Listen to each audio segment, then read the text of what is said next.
took a leave of absence from the college last fall to work on the Obama campaign.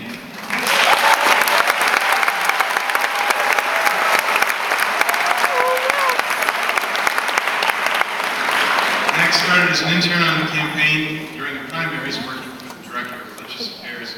He designed and launched several online initiatives for the religious outreach team and also contributed to the Barack Obama blog. He later worked with the campaign in Florida and executed the Get Out the Vote initiative in Miami-Dade County.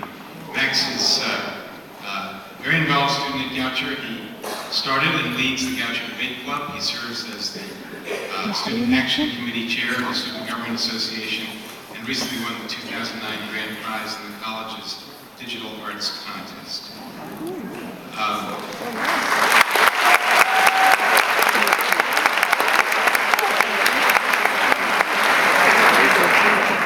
Slides, and Max will be introducing David Plouffe, and then David will speak, and we'll take questions afterwards from the audience. Microphones on either side. Goucher students have absolute first priority, but we'll get to that in a little while. Max Kemper.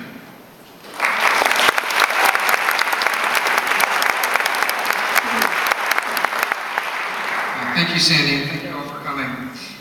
Before we begin, I'd like to say some thank yous. Thank you first to the Sarah T. Hughes Center for Field Politics and the Lectures and Fellowships Committee for making this program possible this evening.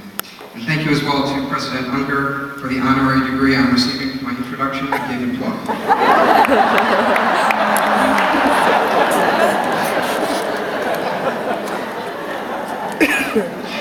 David Plouffe attended the University of Delaware from 1985 to 1988 and left early to pursue a career in politics.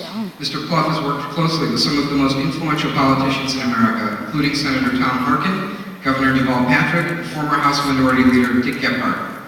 He served as the campaign director of the Democratic Senatorial Campaign Committee and the executive director of the Democratic Congressional Campaign Committee.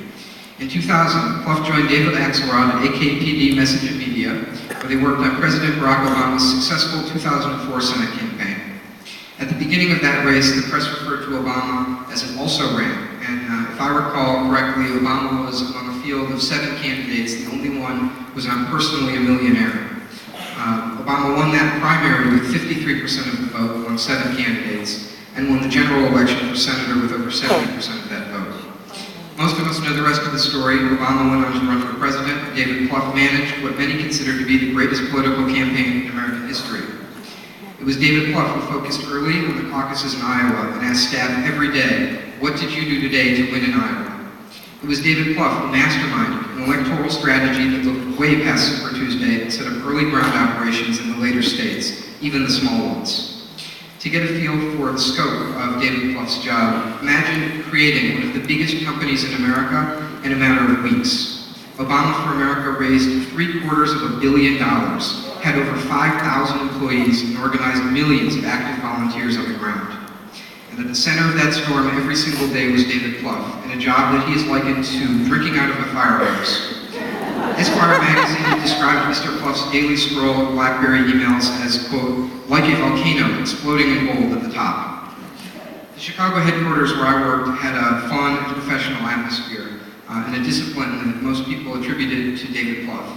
It was, without a doubt, the best job that I've ever had, and everyone I worked with was focused and calm and did a really extraordinary job. It was carefully measured, so that we knew when we succeeded, and when we didn't succeed, we knew exactly how to improve if we didn't. When the rest of the country was distracted by the daily back and forth TV ads, Plouffe had us focusing on putting resources on the ground and figuring out how to organize support to get votes for Barack Obama. He said, you put out a snarky TV ad or something controversial, and that's all NBC, CNN, and Fox are talking about, but that's not how you win elections. And I think that discipline paid off. After winning the election on November 4th, Obama credited Plouffe in his acceptance speech, calling him the unsung hero of this campaign, who built the best political campaign, I think, in the history of the United States of America.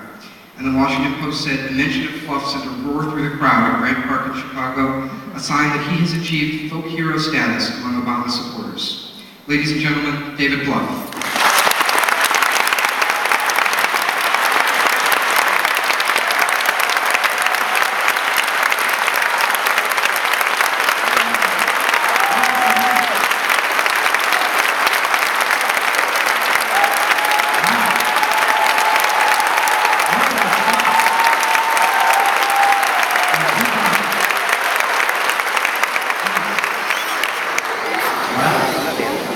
didn't need that cup of coffee I just had.